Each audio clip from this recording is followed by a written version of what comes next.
going around Stanford, like, I'm the only one who's wearing, like, a multicolored muumuu. And I thought, okay, maybe in co-ops there will be other people who wear those, and I can be, like, and I can take solace in that, and that would be fun. My experiences at Synergy were life-changing. I mean, it showed me just the spirit of people in the house.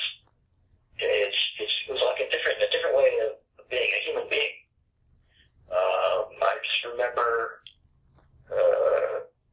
there was a sense that every individual was essential to the community, even in their ways that they might have irritated other people in the house.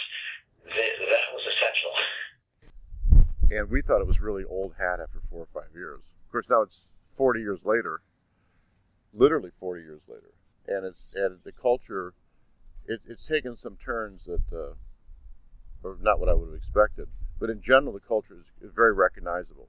The group kitchen, the emphasis on food, the room selection, the sense of equality, social justice, personal growth, anti-materialism, personal exploration, and having a few people who really become some pretty significant movers and shakers coming out of that milieu. And that fall and winter, I sort of fell in love with the house. It was like such a warm, welcoming community. People were around a lot and friendly and silly.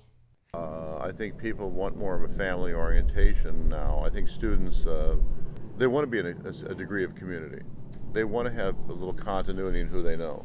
They want to feel at home when they come home. I think a lot of people probably have the same experience, but, like, I lived in a freshman dorm, and it was very hard to connect to people, like, especially as an introvert. There's a certain type of people. You have little groups of people that are, like, in every freshman dorm. Like, you have the tech bros, philosophy, and, like, the really, really excited business people. But, like, it was really hard somehow for me to get a foothold in that. And I really didn't feel a sense of community. Like, I mean, we had events, but, like, I didn't know really what to do. And I saw the co-ops, and I was like, wow, like, they are so cohesive. Like, they cook together. Like, there is a structured way of socializing that I really vibe with. Yeah, you had those people as well that really wanted to.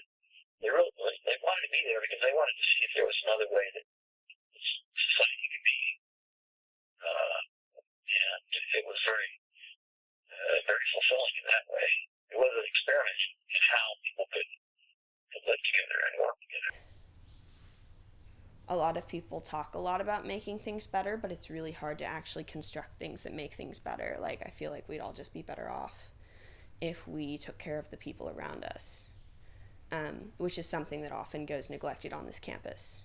I think the appeal is that it feels more genuine, that if people are willing to do their own cooking and cleaning, that they're a little more willing to get their hands dirty in a sense. Not that that's, like, intense labor or, like, requires an incredibly strong work ethic. But I think it's the idea that people here must be more grounded. I like old, I like funky, I like traditional. I like places with history. I like feeling that other people have been there and done something, even if I didn't know them. Like, I like thinking about what Jane Stanford did. I like thinking about why she and her husband did what they did. I like thinking that we're still experiencing that. And so when I'm in an old house, in an old building, it's got a tradition, even a physical tradition of the architecture, or even a knowledge of the history of the people who've been there. But even better, of course, is being part of a continuing group, which you are here at Column Bay. So you feel this identity. You get these absurd people who, like, have really good intentions, but perhaps are, like, on their journey. The testimony from the reunions is for a number, I'm not sure how many, but for some small but significant number at Synergy, it was the most important thing in their whole life. Like, they'd never been accepted. It was just a remarkable spirit to the place that I've never experienced anywhere else. This is Katie Cramon for the Peninsula Press.